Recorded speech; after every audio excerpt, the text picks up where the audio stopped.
Hello, everybody. Hello, how is everybody? Who we got in here? Tracy, Toxic. Hey, welcome, guys. How are y'all doing? How are y'all doing? I finally found my Patreon link, so I just popped it in there. I don't know how to pin it or anything, but there it is. Oh, I hope, I can't remember her name on YouTube, but I didn't get a chance to send her an email for Your Case Monday, which it's Terrible Tuesday, more like, but it's okay. It's okay. Okay. How's everybody doing? I'm good. How are you doing, Tracy? Oh my goodness. Boy. All right, guys. I'm going to jump right into this. What's up, Cement? Cement, I sent you the email. Did you not get it? I sent you like this email. It took forever to upload because there was a bunch of pictures with it, but I sent it to you like two days ago. So try to check and make sure that you got it. That way I know that I sent it to the right place. So, yeah. Oh, you just got the one. Did it have a bunch of pictures in it? Well, I guess I'll get back to that. So this case is in depth, and as bad as I hate to say it, I did not dive into it like I should have, like I wanted to. Time didn't permit, and it's been crazy around here. So I just picked a very nice article. So yeah. Oh, it had no pictures. Well, let me send another one because the one and it took forever to upload. Maybe I'll send it, separate emails with separate pictures. Let's see. So for today's Your Case Monday, we're going to be talking about Dean, I guess, Corll, the Candyman. I'm sure a lot of y'all are familiar with this. The name Candyman rang more with me than anything else. So this is for Your Case Monday. I can't remember her name on YouTube, but she requested this. And we're friends on Facebook, but I don't know if her name is the same. When Dean Corll was shot to death by his 17-year-old accomplice, the number of boys he had killed in 2.5 years made him America's most prolific serial killer to date. Yeah, this story is really crazy. Really, really, really crazy. When Dean Corll's secret life was revealed, the world learned that this unassuming electrician was actually the worst serial killer the country had seen. To everyone in this Houston Heights neighborhood, let me get that off. To everyone in this Houston Heights neighborhood, a few miles west of downtown Houston, Texas, Dean Corll, I hope I'm saying that name right, seemed like a decent, ordinary man. He spent his time at a small candy factory his mother owned in Houston Heights and got along well with the neighborhood boys. He even gave free candy to local school children, earning him the nickname the Candyman. Holy shit, guys. Oh my God. People are so sick. But behind that smile, Dean Corll hid a deadly secret. When he was murdered in 1973 by Elmer Wayne Henley, the young man's confession revealed horrifying details of Corll's 2.5-year-long killing spree, one that would make him the worst serial killer America had ever seen. The early life and career of Dean Candyman Corll. While it is standard trope in serial killer lore that there is later depravity can often be traced back to some childhood event or traumas, it is difficult to see anything in what is known about Dean Corll's early life that could have put him on the path to becoming one of the worst, America's worst serial killers. Almost said America's most wanted. Born in 1939 in Fort Wayne, Indiana, his parents reportedly never had a happy marriage. They would fight often, and Corll's father was known to be a strict disciplinarian. Let's see. Whether this resulted in far worse abuse than would have ever been typical for a commonly acceptable corporal punishment method of the 1940s and the 50s isn't known. After his parents divorced for the second time, they had briefly reconciled following their first divorce in 1946. His mother remarried, this time to a traveling salesman. The family settled down in a small town of Vendor, Texas. In school, Corll was well behaved. if solitary young man, if solitary, his grades were decent enough to escape notice, either for good or for ill. He occasionally dated girls from the neighborhood or school. Let's see. It was his mother's candy shop, however, that would be the nexus between the seemingly normal story of a typical American boy in the 1950s and the vile monster who, by 1973, had blank brutalized, mutilated, and murdered at least 30 boys between the ages of 13 and 20 in just 2.5 years. Yeah, I'm aware of the outline of the story, and it's completely awful. And it really makes me, about the well, he's not a young man now, he's an old man now in prison, but makes me kind of question, I don't know, how culpable were these kids, Initially started in the family garage, Pecan Prince, the candy company that Corll's mother and stepfather started in the mid-1950s, brought Dean Corll into the candy business from the very start. His stepfather sold candy on his sales route, and his mother managed an actual business. Corll and his younger brother operated the machines that produced the candy and the company sold. After his mother divorced her second husband in 1963, Corll had graduated high school and had been making the candy for years for the family business. After a brief 2-year stint back in Indiana to care for his widowed grandmother, he returned to Houston to help his mother with a new venture, calling it the Corll Candy Company. Corll's mother started the business in Houston Heights area that same year, naming Dean Corll vice president and his younger brother the company's secretary-treasurer. Let's see. I said he was briefly in the Army in 1964. Oh, well, it just read that too. After being drafted, from which he was honorably discharged under hardship exception, Corll worked at his mother's company until it was dissolved several years later. Almost immediately after the company started, though, there were warning signs about Dean Corll. A young teenage boy who worked at the company complained to Corll's mother that Dean had made sexual advances towards him. His mother fired the boy. Ain't that some shit? No, not my son. No, my son wouldn't do that. She's one of those. Well, I mean, I guess at first glance, if you don't see any signs, let's just read. I'm getting way ahead of myself here. There were other boys around the candy factory as well, most of whom were runaways other troubled youths. Dean Corll had an easy rapport with the teens and the young men, and known to give free candy to the local school children. Good God. Creepy. Let's see. Inside a small factory, Corll reportedly installed a pool table where employees of the company and their friends, nearly all of them teenage boys, would congregate throughout the day. Corll was openly flirtatious and befriended many of them. Wow.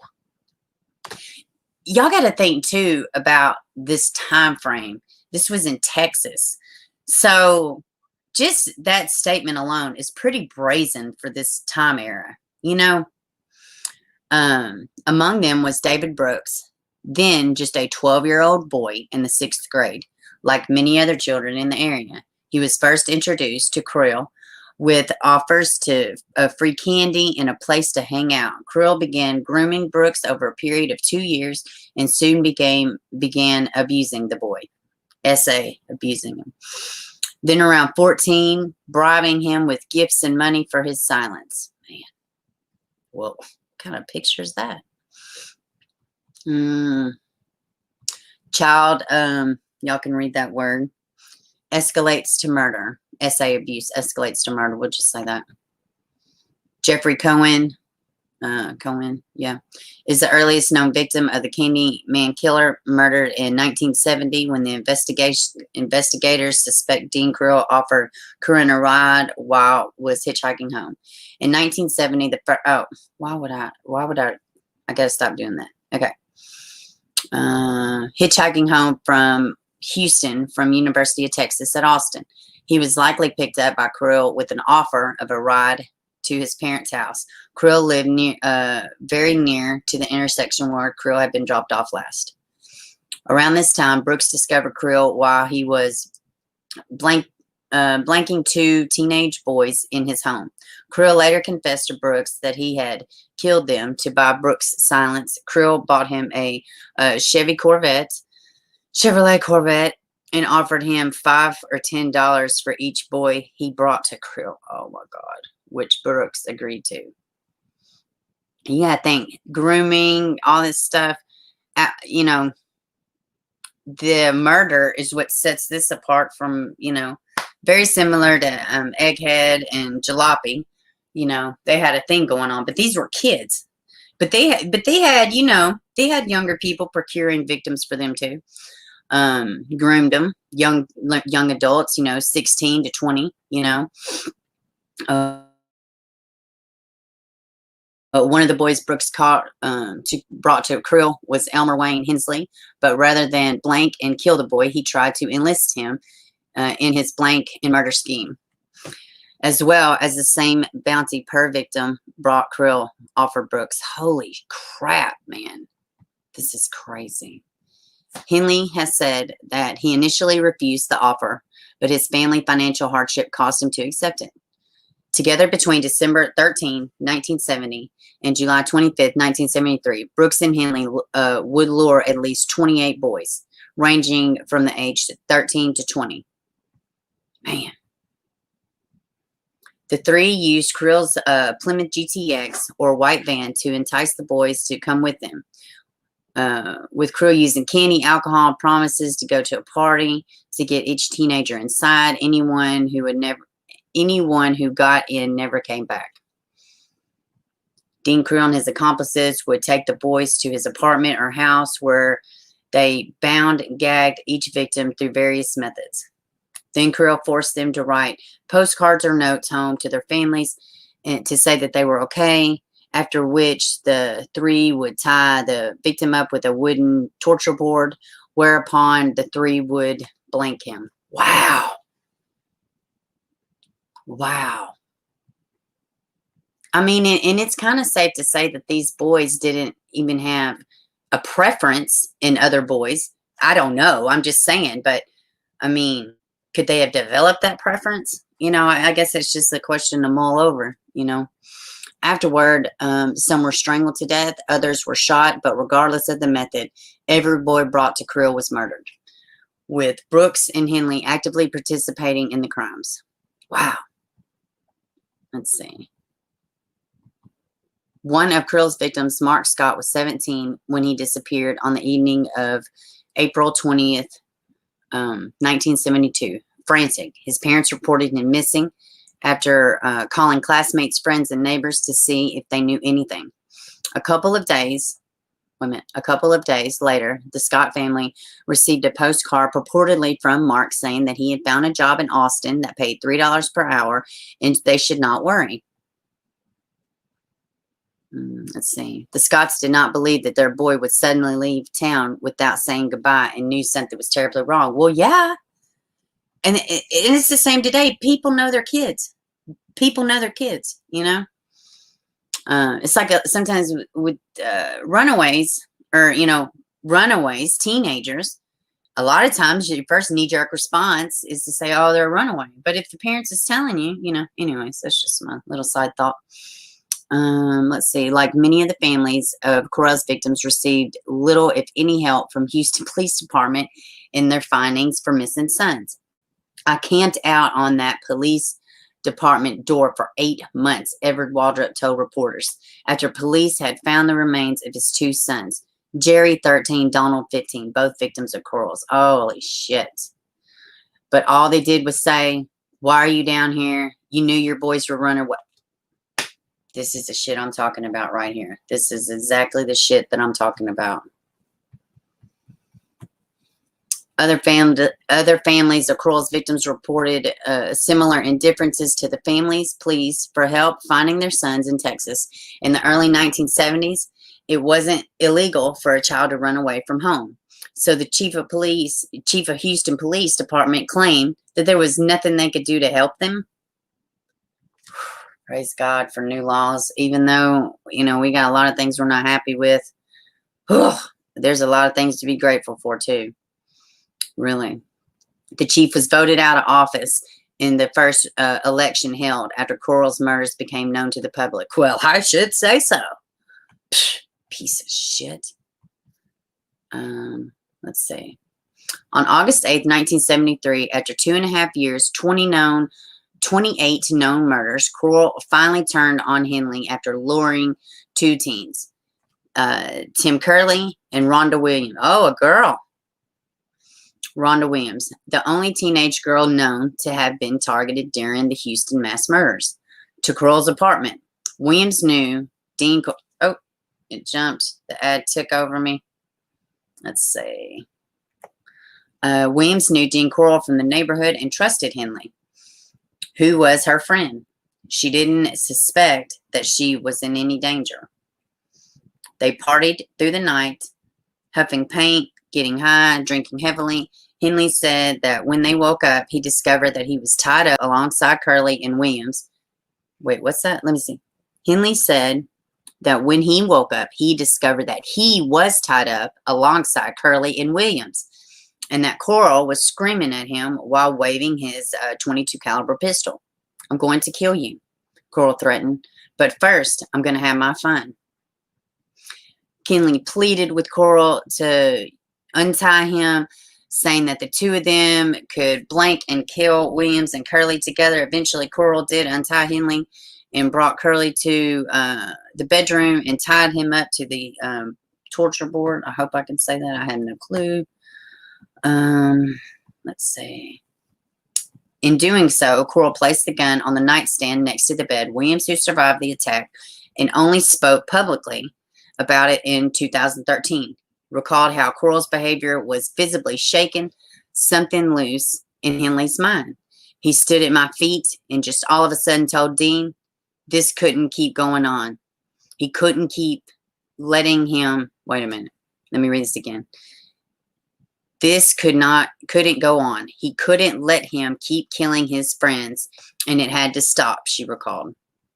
Dean looked up, and he was surprised. He started getting up, and he was like, you're not going to do anything to me. That moment when you take your power back is pretty incredible. It didn't say that in the article. I'm just saying, anybody, when they take their power back, that's big, and we're supposed to do that. Then, without another word, Dean Corll's blank torture and murder spree came to an end as Wayne Henley shot him 6 times with the gun he had taken from the nightstand, killing him. Let's see. Henley and Brooks sentenced after mass murder revealed. Henley untied Kearney and Williams, then called the police. He and Brooks confessed shortly afterward, and Henley offered to show police where the boys they and Corll had murdered were buried. Within a week, investigators found 17 victims buried in the boathouse shed that Corll had been renting. Another 6 bodies were in Bolivar Peninsula, while 4 victims were buried in a woodland area at Lake Sam Rayburn. Wow. Police didn't identify the 28th victim until 1983, and there's no telling how many others Corll might have killed that Henley and Brooks didn't know about. Hey, that's very valid. That is very valid. Henley was convicted of 6 murders and sentenced to 6 life sentences served concurrently, while Brooks was convicted on 1 murder and received life sentence as well. Man.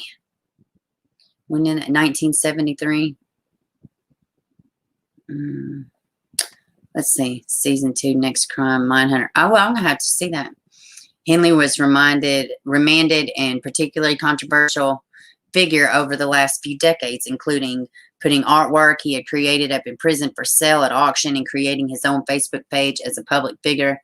Elmer Wayne Hensley is also featured in the 2nd season of Netflix serial killer crime drama Mindhunter, portrayed as Robert Arameo. Oh my gosh, I cannot talk. And I probably still said it wrong. Very little else is known about Dean Corll. A few photos of him are known to exist After his death, those who knew him would have every reason in the world to want to forget that they ever did. Now that he was now the worst serial killer the country had ever seen. There would be worse mass murders in decades that followed, but no accounting of Corll's crimes have ever been truly made, nor likely to ever be. Wow. Okay, let me get back to y'all. That was lengthy, but it was good. It was a good one. Okay. All right, guys, let me catch up with y'all. Let me say hi. What do y'all think? Holy crap, that was 20 minutes to read that. Let's see. That was interesting. That was interesting. That was interesting. I wonder if I can maybe reach out. Who knows? Who knows? Let's see. Who do we have in the chat? Side chat. Let's see. Lizard. Hey. Jeff. Hey. Let's see. Lou. Okay, guys. Let me tell y'all a funny story about a certain person in our chat room who had the funniest comment ever up underneath one of my posts. I'm probably going to take it down because some of it is just so ridiculously ugly. But Lou, you're amazing. You know exactly what I'm talking about. I'm pretty sure she told somebody to go eat a bag of, you know, the male parts. Okay, that was great. What up, Lou? Glad to see you, man. Oh, that was great. You totally made my day with that one, too, at Bieber. I got the pictures, so no need to... Okay, great. Good deal. Let's see. I hate to hear that. Okay. Oh, what did Toxic say? I hope everything's okay. Let's see here. Roberta. Let's see. Cheryl, what's up, baby? Let's see. Mama Bear, hey. I've seen a few others. Let's see. So what do y'all think about this story? Are y'all familiar with this case? I know Cement probably is. That was a time when hitchhiking was very acceptable. Yeah, it was. And running away and, you know, going to California, you know, all that stuff. Well, no, I guess that was more the 60s, but hitchhiking definitely was. But, yeah, but, you know, just openly, you know, flirting with people of the same sex. That wasn't, you know, I imagine in Texas, it was probably pretty frowned upon. Let's see. What's up, Nally D? Every time I see your name, I think of Mob Wives. That obnoxious Natalie D. You're not the obnoxious one. But she was probably acting. Let's see. I'll probably take a Finnegan when the stream goes off. Finnegan makes me Solomon, hello. Let's see. I think that's everybody. Mama Bear. Let's see. Okay. Let's see. I think that's everybody. If I missed anybody, hi. Okay. Let's see. Good grief. Y'all been chatting it up. Hey, Shar, how are you? Oh my gosh. She sure did. Lou, she sure did. Lou said, well, she started it. She did start it. That was very ugly. There was no reason for that comment to go so awry. Hey, Haley, welcome. Oh, you're from England. I need to learn that accent. I would butcher it, as I butcher anything to do with the pronunciation. Don't bother with the name brands. Okay, y'all are talking about something else. Okay. We have another Brit here. Yay! I know. Mama Bear's great. She's on it too. I was thinking about Bernadette this morning, but we won't hear anything about Bernadette for probably, I think it's December or January, I think, when they go back to court. Oh, my hair's a mess. Whatever. I don't care. All right. So, I didn't realize you were in the, yeah. Let's see. All right. It's not in the thumbnail, and it's not, I don't have it anywhere, but I do want to show y'all this. And let's just read. It was intriguing to me. Also, Nick Torres, the little baby that drowned in the bathtub, and they had him on life support. They took him home. He got taken off, but anyways, they had funeral services set up for him. So, I'm not going to dive into that. I'm pretty much sick of arguing with people about that. And it is what it is. The baby passed. They're going to bury him, put him to rest. And if there's an investigation, we will cover that, but I don't know anything else. So there's really no sense for me to just keep talking about it. If that makes sense. I don't say that coldly. I'm just being serious, Same with all these other cases. If I don't have anything else, then what happened? It didn't share. Let me go back. Hold on, y'all. Browser can't access your screen caption through screen. Discontinues. Okay, let's see. I don't know why I did that. Let's see. Okay, there we go. All right. Hampfield, 18-year-old accused of assaulting and blanking 3 teens. Y'all check this story out. It's pretty wild. Let me exit out of that. A tip this summer to... Oh, these ads irritate me. A tip this summer to Pennsylvania's child abuse hotline has led to state police arresting an 18-year-old Hempfield. Duh, of course it has. And I probably still said it wrong. Anyways, Hempfield man on allegations that he blanked 3 teenage girls. Joseph E. Crunkle. That's a funny little name, ain't it? Crunkle. Sorry. Was arraigned on 36 criminal counts of blank, involuntary, what is that word? Devout, blank intercourse. What does that mean? Hold on, guys. What does this mean? I had never even heard that. What the hell does that mean? Hold on, guys. Just give me half a second. I can't talk about it if I don't know what something means. Let me just get some context real quick. What? Deviate. Okay. Well, what does it mean in the other one? Okay, here we go. Deviate. Let's see. Deviate. How can you explain involuntary deviate? Okay, involuntary deviate sexual intercourse is sex crime. Definitely a felony offense, but it is somewhat a little different in other cases. Committed when a person forces another person by actual physical compulsion or threats, therefore, to engage in acts of, okay. So, I guess it's just a fancy way of saying blank, I guess anal against these ladies' will. Holy crap. What screen am I even sharing? Here we go. Deviant sexual intercourse, indecent assault without consent, blank assault, simple assault, and he was ordered held in county jail on $150,000 bond. Let's see. The investigation began after officials monitoring a child line reported that an alleged victim disclosed to an acquaintance that she was repeatedly assaulted by Crunkle in 2016 after they began dating. Trooper Trey Parsley wrote in the court documents. Victim 1 reported being physically, emotionally, and blank assaulted throughout their relationship. The teen who was subsequently interviewed with a relative described multiple assaults in 2016 to investigators. Parsley said she's also provided the names of 2 other girls who were allegedly assaulted by Crunkle after the relationship with him ended.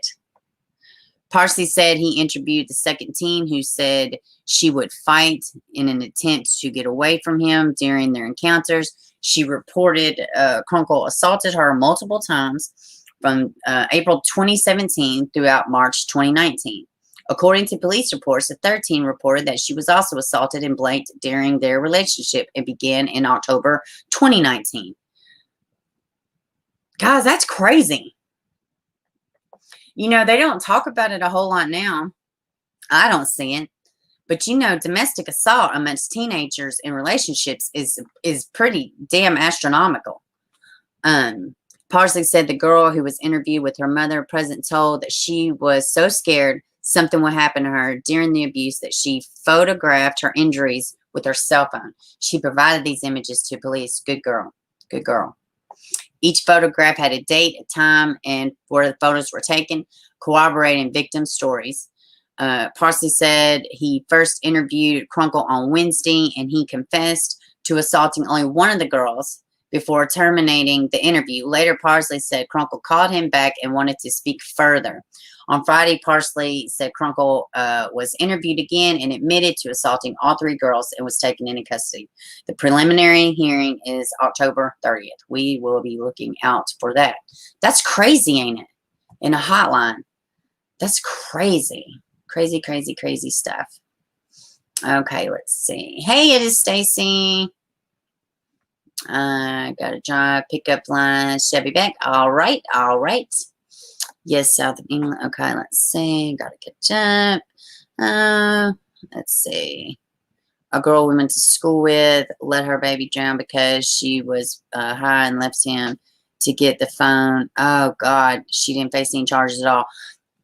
I had a friend like well, I mean, I knew her. We grew up together. She moved into an apartment complex where I live, but she got really, really drunk, and she rolled over onto her baby and killed the baby. It was like the baby's like 3 months old. She didn't do any time either. I think that's awful. Let's see. It means twisted, screwed up. Well, you know what? See, man, I know what the word means. I was just reading it wrong. Like, I guess, I don't know. Maybe I'm exhausted or something. I don't freaking know. Like, I know what deviant means. It was my reading of it. It wasn't, I didn't think it was that word, I guess is what I'm trying to say. Hi, what's up, AP? Let's see. I hope I didn't miss anybody. If I did, hello, hello, hello. Hey, AP, how are you feeling?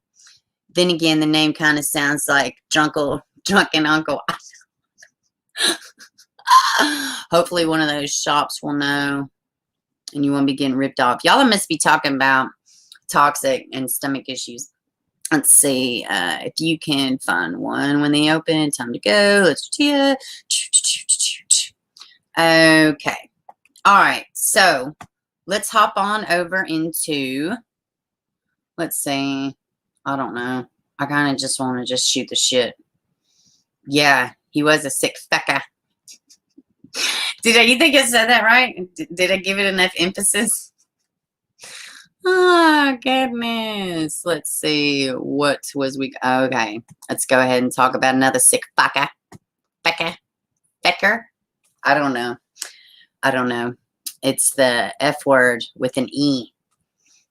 Whole new meaning. Okay. I hate Daily Mail also. They got all these damn ads everywhere.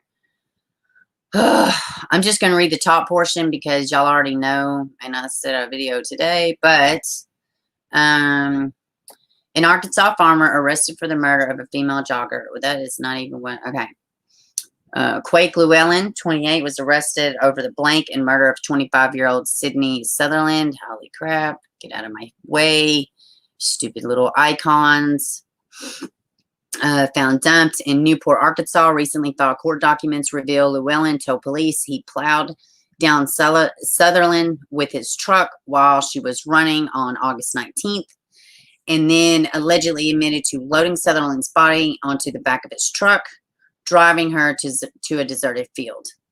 So I did want to say this. I seen a comment, and they was like, well, you know, if he ran her over this truck, you know, how did she exactly, you know, what was the cause of death? Now, I'm not sure. I'm going to have to dig a little more. I hadn't even thought of that great question until, you know, right before the stream. But somebody else said that they read that blunt force trauma, maybe.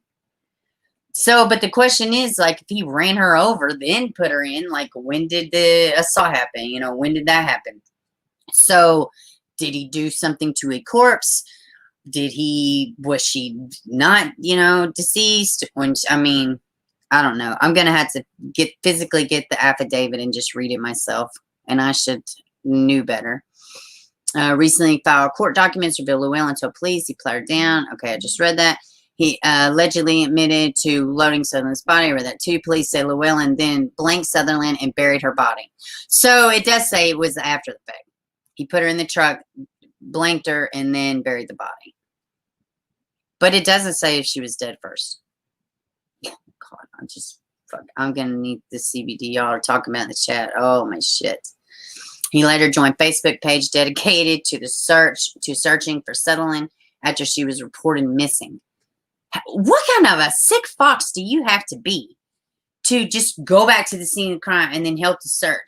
If I'm not mistaken, is this the same one that got in the car with one of her family members? There was another case where the accomplice got in the car with the victim's family. Let me get back to y'all. Let's see. That and the rubber getting stuck in my hand. What in the actual fuck are y'all talking about? Holy crap. Y'all always got your own little shit going on. Leave it to Beauty said, Fecker right, just watch an episode of Mrs. Brown's Boys. I never heard of that. Let's see. What was I going to say? Yeah, it is horrible and sick. Yes, I think I heard he hugged her mom. Yeah, I mean, freaking sickos, dude. Let's see. What in the fact? What is that? What is that game? It was me and my kids used to joke about it. Something, I can't think about it, but it was funny. It was funny. Little wordplay. Wordplays are always funny. Let me see. Oh, I do want to, y'all know, anybody that follows the channel knows my favorite true crime webpage is what? True Crime Society. Would they have an actual True Crime Society member? She's missing. So we're going to talk about that. We're going to give this case some exposure. It may already have. I'm not sure. But we're going to talk about it here because it's crazy. And her car was found. Let's see. All right. Okay. Missing woman's car found abandoned in Ely. Family pleads for help. A silver Honda CRV registered to a missing person in Las Vegas resident Tiffany Booth was located in L last week on Thursday, October 8th. Oh, that's my dad's death day. The car was abandoned with the license plate removed. The family is now pleading for help to find Tiffany Booth and her boyfriend, Eduardo Clemente, who had been reported missing for 2 weeks now. Judith Booth, Tiffany's mother, spoke to Eli Times during the telephone interview earlier today. Judy explained that she filed a missing persons report on Monday, October 5th with Las Vegas Metro Police Department Missing Persons Unit after she hadn't heard from her daughter since October 2nd. Holy shit. The dates keep going back and back and back. Tiffany and her mother spoke practically every day. Judy explained Tiffany moved from San Antonio, Texas, approximately a year ago to live with her mother, Judy, who has multiple sclerosis. Tiffany reportedly knew Eduardo for a year before they recently started dating. They worked together for a company called TELUS International in Las Vegas. Tiffany let Eduardo move in with her mother into her mother's condo in May of this year. Shortly after a few months, they began dating. We knew they were dating. When they finally told us, we were not surprised. Let's see. Let me see more details. Let's go do this. I want to do something.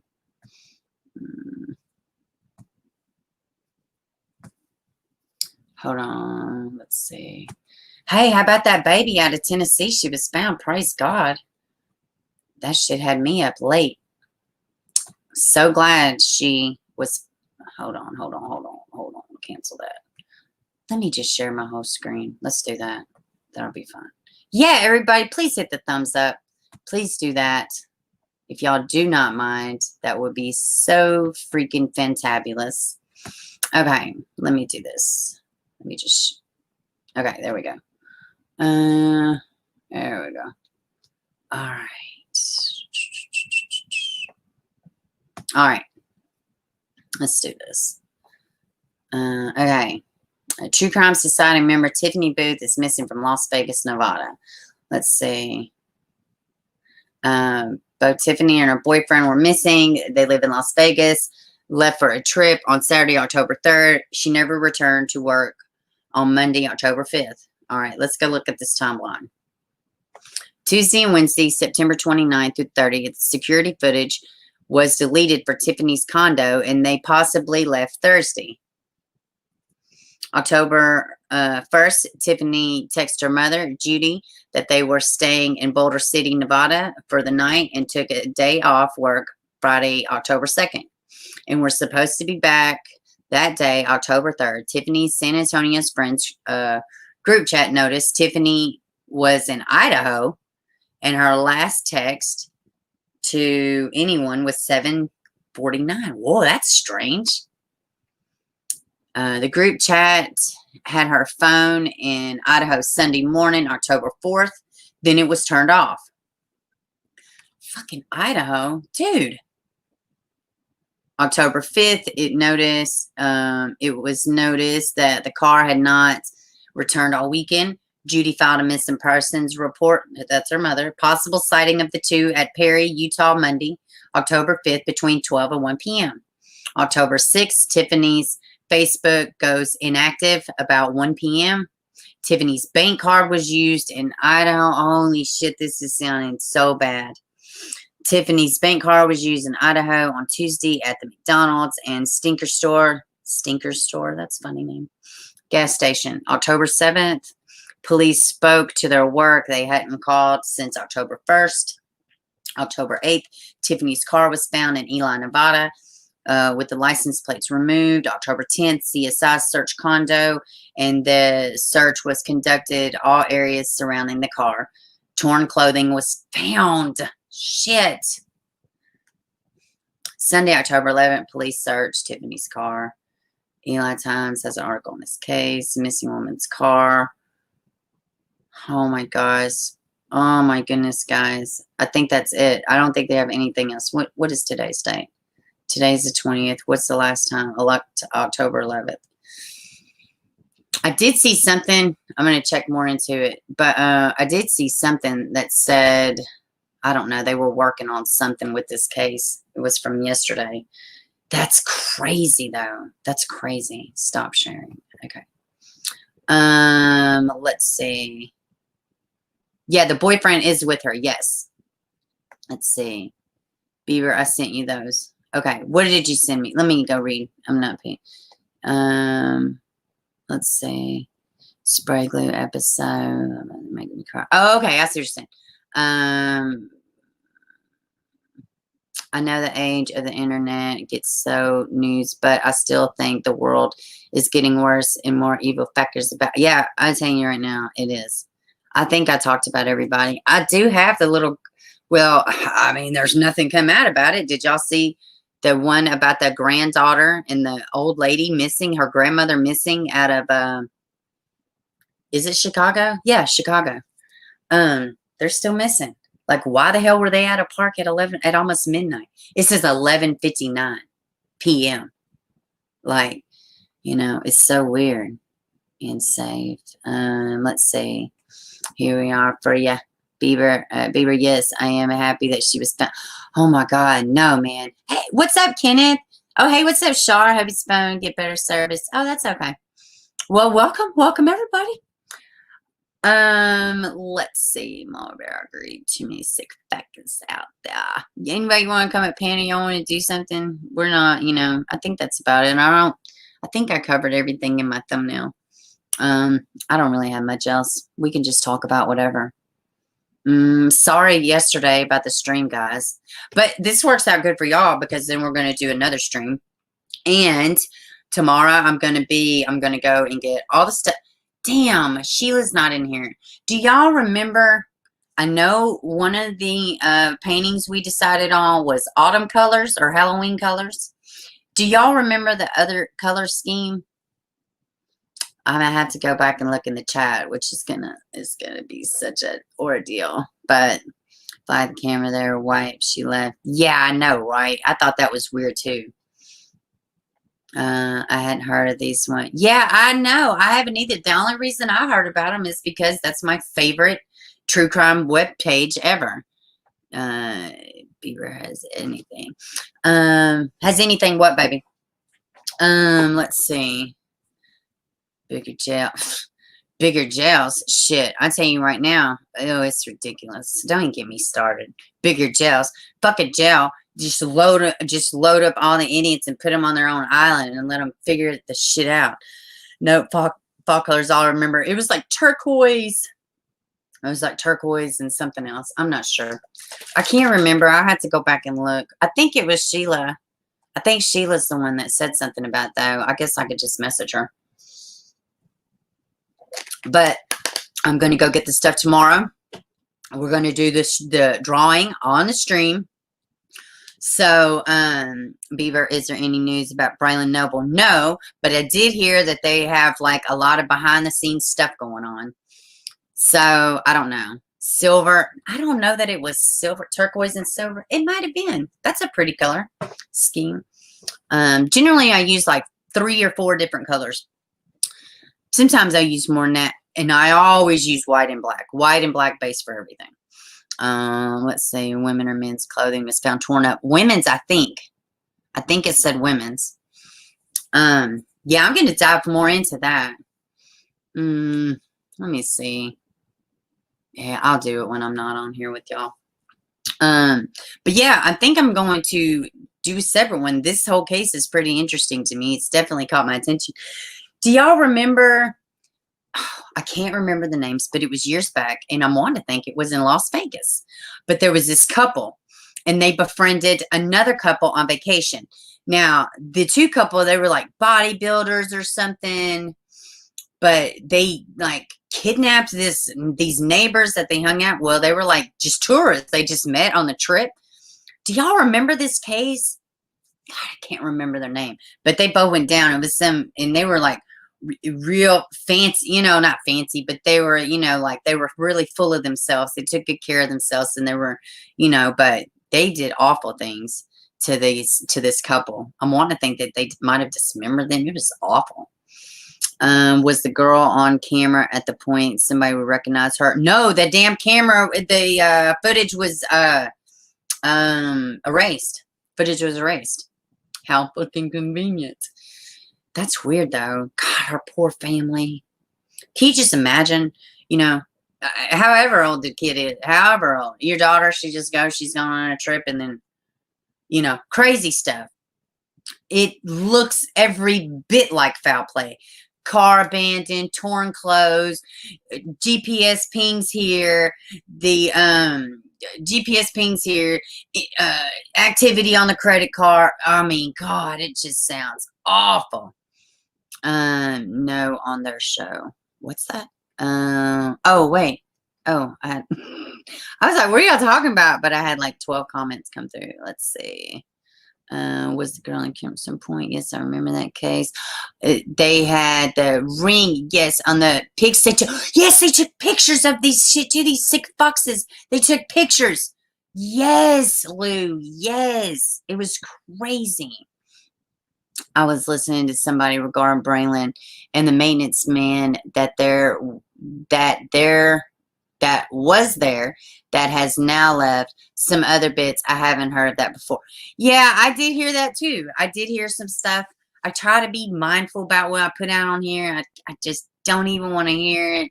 Over there on Beaver's channel, they said they got the maintenance guy in the month. I don't even want to, you know, but I am desperately awaiting this information. So, I don't know. We still don't have murder charges for Malia, which those are coming. I think they're just gonna. Oh yeah. Also, y'all go to Chris Thorne's show. He did an interview with Malia's biological dad, Octavius Bass, and it was good. He had his son on there with him, and the little baby, same age as her. He was like, "My sister dead. I miss my sister. I love my sister." Oh, breaks your heart. You know, as a whole, like, what is all this sadness? What is it going to do to our youth if they survive their parents or whoever else, all the sick foxes we got walking around? Yeah, they got caught because they broke into. God, Lou, I so forgot. They sure as shit did. They got caught because they broke into a Hooters. I remember. Yep, you are right. I remember. I'm going through the whole deleted CCTV thing with my buddy who was found missing deceased. He was 27, not kiddo, but damn, it's been, girl, I know. I'm telling you, it's awful, man. We had a channel member. I don't know. I'm wanting to think. I can't remember her handle name, but her friends, they have a son missing up here in Nashville, and they never heard anything. Never found him. Nothing. It was heartbreaking to see that baby saying his sister I know.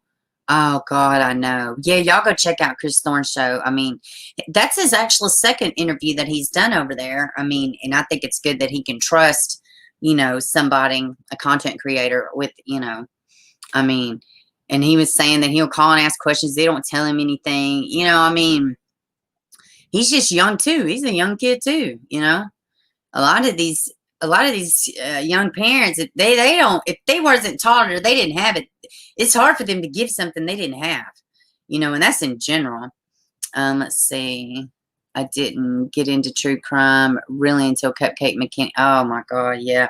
I know somewhat about it, but it's awful. Ike Mel, that case was close to him. I sent him something the other day. They did, hey Sheila, I'm so glad you're here. Hey, what was that color scheme for the other painting? I had the autumn one, but what was the color scheme you said? It was like turquoise and something else. I'm so glad you popped in here. These Texas cases topping them. Have you heard about the young baby dead at the hands of the boyfriend? He essayed her, and he's on the... Yeah, I did see that, and I was working on it. I can't even remember who covered it, but I did hear about it. Let's see. I'm glad they found him. By the way, he was found as haunting. I barely slept in 5 days. God grief. Yeah. Yeah, that one is awful.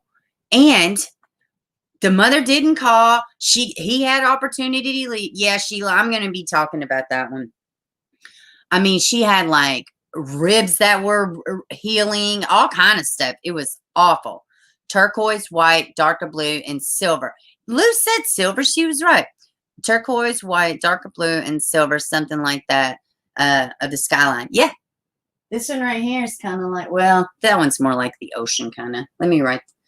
Of course, I don't have nothing to write down with. Let's see.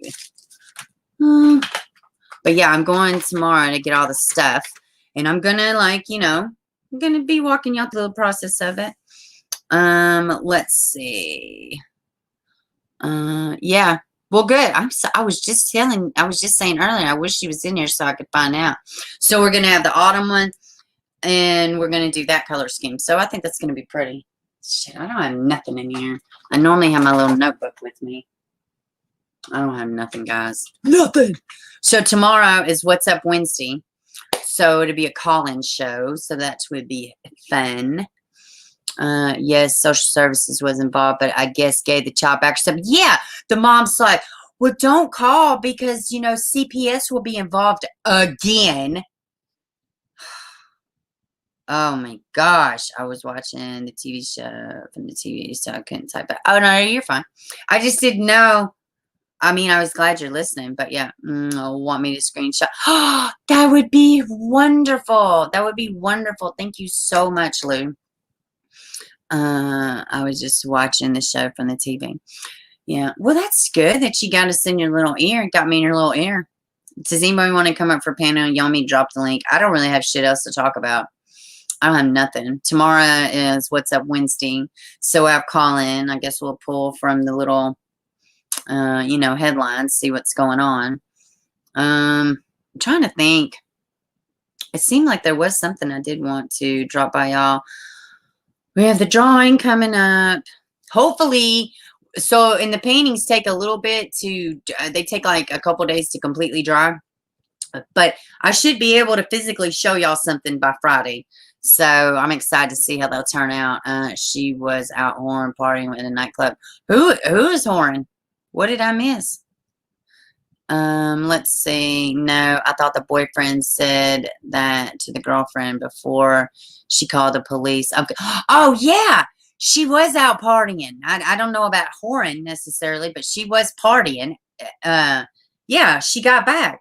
And oh God, I don't even know what the hell goes on in these people's brains.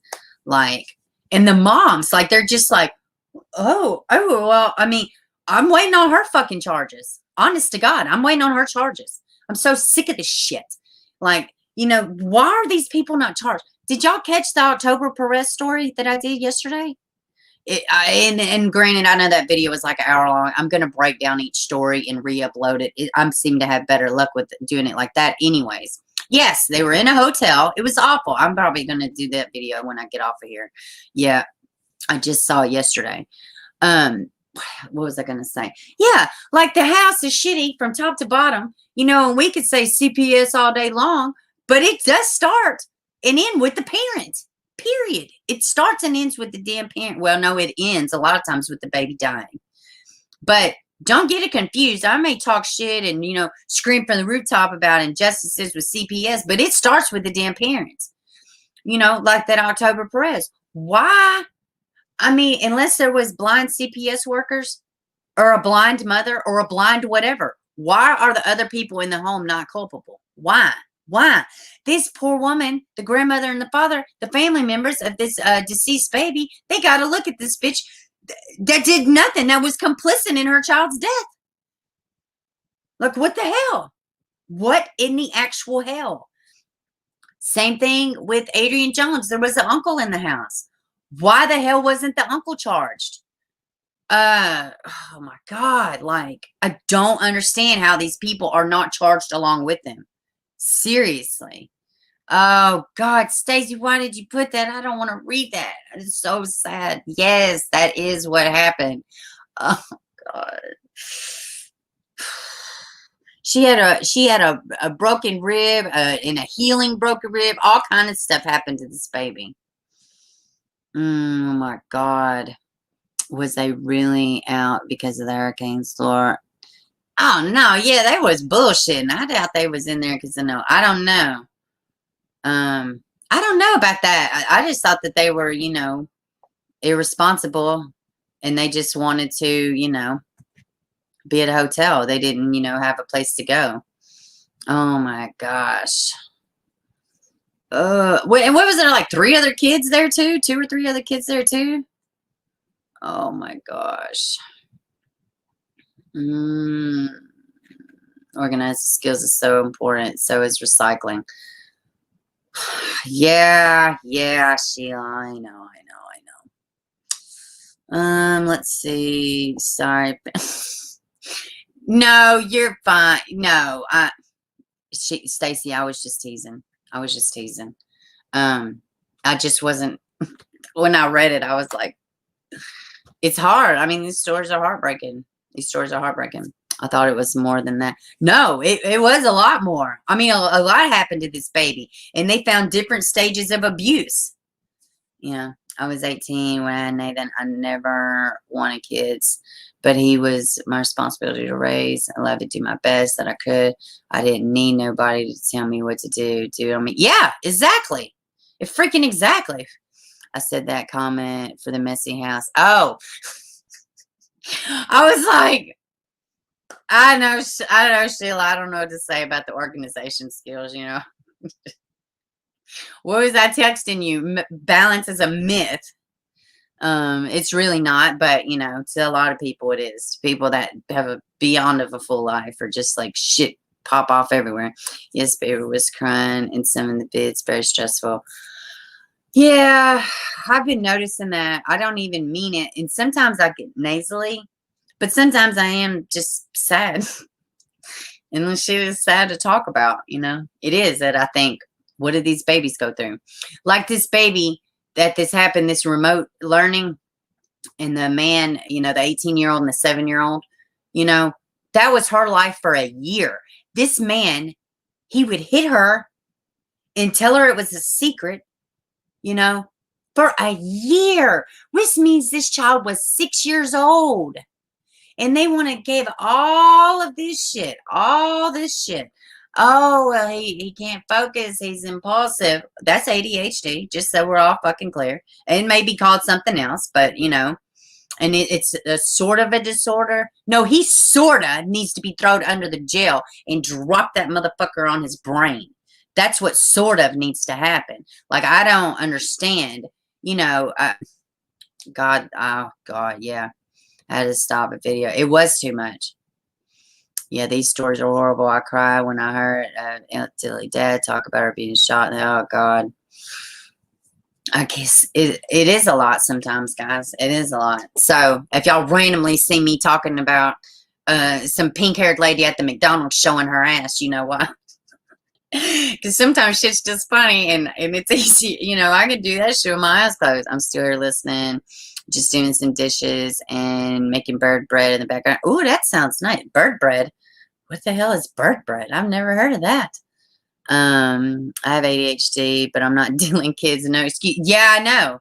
Exactly. That's why I was saying in the video, like, you just because you have a condition, it doesn't, you know, it don't cause you to have a preference of children. Cut the shit. And he's sorry. I don't know. I don't know. You know, they ain't never sorry. They're never sorry until they get caught. If they didn't get caught, would they ever be sorry? Probably fucking not. Just like if a tree falls in the woods and no one's around to hear it, does it make a noise? You know what I'm saying? Like, it's fucking ridiculous. I can't even believe I was reading this shit. This attorney. I sometimes want to tell these attorneys, just shut up. You know, just shut the hell up. I'm glad the judge was smart enough to say, you know, no, sir, you're not getting a bond. And somebody else in the comment section, you know, there was like, there's no mom mentioned, and I didn't see a mom mentioned either. I saw one report that it was a cousin, but so I don't know. I don't know why this young man was around this damn girl for a year unsupervised. Were there other kids around? You know, I mean, come on, man. So they can't use ADHD for a defense for a year. But that's right. You're right, Sheila. Parents worry about responsibility. Yes, CPS stated that if they were in school, this wasn't happening. Yeah, you know, and next excuse. Exactly. That was exactly what I was fixing to say. Everybody's like, well, the remote learning. Oh, we got to get these kids back in. Wait a fucking minute. Wait. No. The more direct response would be, why? Why is this happening to begin with? So you mean the kids have always been unsafe around their families? No. Listen, we got to dig a little bit deeper than that, because guess what? With that being said, by that same philosophy, oh, the school, the government, everybody's responsible for taking care of your children. They're responsible for keeping your kids safe. No. It's not the fucking school's responsibility to feed your child. It's not the fucking school's responsibility to keep your child safe. I do the homeschool shit here. And it's, come on, man. It's like, I don't get it. I don't get it. I don't get it. I don't get it. It's fucking ridiculous. Like, let me see. John, I'm going back to you later. Let's see. Deviant behaviors not including ADHD. Right? I have parents. Oh, cool. I grew up with parents when I was real little. We had one called Balls, like UT Balls. There's a channel called Death Row Execution, and man, she does into videos. I had to stop. Oh, God. Ooh. Oh, goodness. Ryan is on YouTube. Let's see. Then they changed the headline. Is there more kids? Has the family connections? No flight risk. Is family safe at crimes? Yeah, right. I know. Exactly. Like, what the hell? Yeah, he had a gun charge. Oh, he's a senior and he has a 40-hour-a-week job and he's gonna go to college. Oh, okay. Oh, okay. Oh, so he's completely fucking normal, except for the whole year he's been diddling the one kid that he's been caught diddling. I don't fucking think so. It doesn't work like that. You can't be that broken in one area and every single other area in your life be fine. It does not work like that. I get compartmentalizing. That's something else. And if he's not doing something to other kids, he's looking. You better fucking believe he's looking. He abused his child like it was physical and essay abuse of his child for a fucking year. A year. God, man. CPS said they couldn't check on a little boy because nobody's ever home. When they went, Nathan's dad went to school. So why didn't they? Yeah, I don't fucking know, man. It's awful, dude. I'm so glad people are getting busted for these. Yeah, me too. Yeah, exactly. So that void's out because yeah, I know, right? Oh, like, oh, he goes to school, he has a job, he does this, he does that. And that means, to me, it means nothing. What does that have to do with the price of rice in China? Not a damn thing. He's not, and sorry, if he's in high school and he hasn't graduated, that's what he's supposed to do. If he's an adult, that's what he's supposed to do is work. And I don't believe any of that shit as far as I can throw it. I don't believe he worked 40 hours a week. Yeah, right. How is he working 40 hours a week if he's watching this kid on remote learning? Why didn't he go to work that day? Cut the shit. Cut the shit, man. Oh, my God. He's going to graduate in college, be a professional kitty diddler. Right. What's your major, sir? What's your major? Being the jail block bitch. That's your new major, you piece of shit. Ugh, good. I was wondering if they asked him for his money, child care, got mad. Yeah, I know. I mean, like, there's a lot more about this story. It's so weird. Yeah, I don't believe it either, Roberta. Yep, me either, Stacy. It's ridiculous. Pickup line is moving. All right, thank you for stopping by. I thought it was against the law. Wait a minute. I thought it was law against school-age kids working more than 16. He's 18, though. He's 18. So, yeah, I don't know. I mean, none of that shit made sense. I was just like, I don't buy any of that shit. None of it. It's freaking ridiculous, man. Ugh, so annoying, man. I heard another channel defending him. What? You heard another channel defending him? Oh, because of the sort of disorder? Because of the sort of disorder? Oh, okay. Please, I don't even want to see this channel. I get so damn mad over, I get mad like the Shania Watts. I get pissed off about bashing her. I can't. My brain will explode right up off my shoulders if I hear somebody defending somebody like that. I could be in high school in 20. Yeah, that's true. That's true, Reggie, and welcome to the stream. Yeah, I don't blame you. I don't blame you. Like, who the hell does that? Who critical? Yeah, I don't know. I don't think she would go there with the guy that does that to kids. I don't know. That was a funny comment though, Stacy. Let's see, 18 years old being charged for juvenile crime. Did they charge him with a juvenile crime? There's no way. Please tell me that he was. Shut your face. Don't say that, Solemn Nine. No way. Oh, no. Well, I hate to hear that. The Alexander case, he was a juvenile case, and it's another, I forget. I don't know. They charged him as an adult. In the Allie Johnson case, they charged him as an adult. I'm almost 1,000% positive they charged him as an adult. Did you hear the words Amelie Beth? Any words Amelie Beth's case, Richie? It's Texas law. Okay, let me go back and see what you said then. Let me see. I can be. Oh, I see what you're saying. Okay. Let's see, Solomon. Did you hear the words on Amelia Bass' case? God, what does that mean? Defending? I don't even want to know. Her son had ADHD and she understands.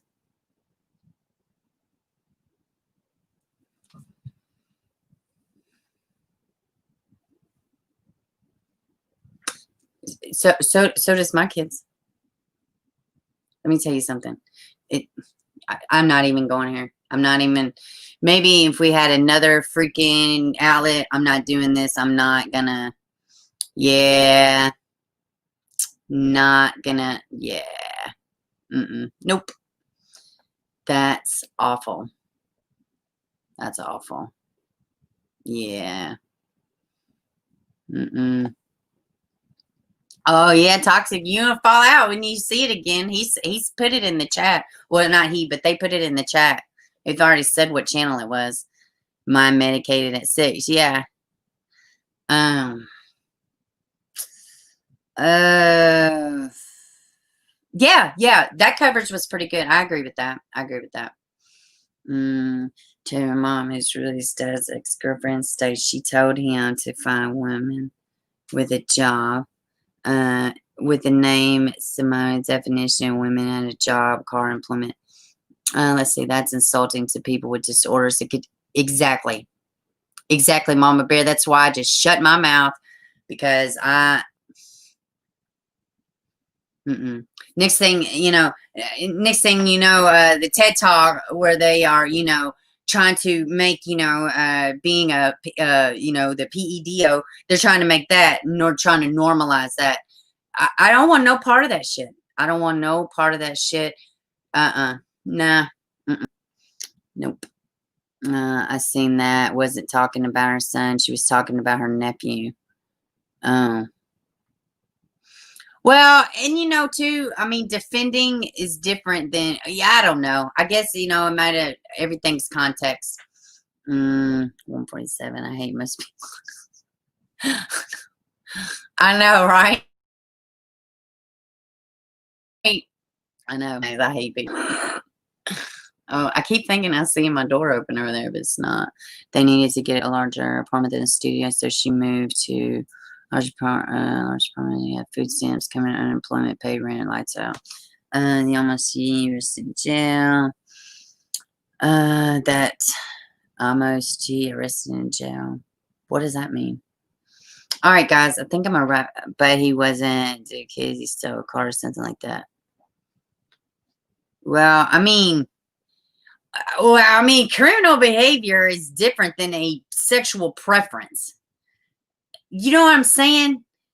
Like, it's one thing to go and say I need money and to go rob somebody. It's quite a different to sit down for an entire year and mess with kids. I mean, it's this far apart. It's this far apart, Oh man. OMG, the information was actualized. The mother, ex-girlfriend, dad stated the reason TT said the cops didn't do their job is because she had it. What? I heard that. I was always amazed, poor baby.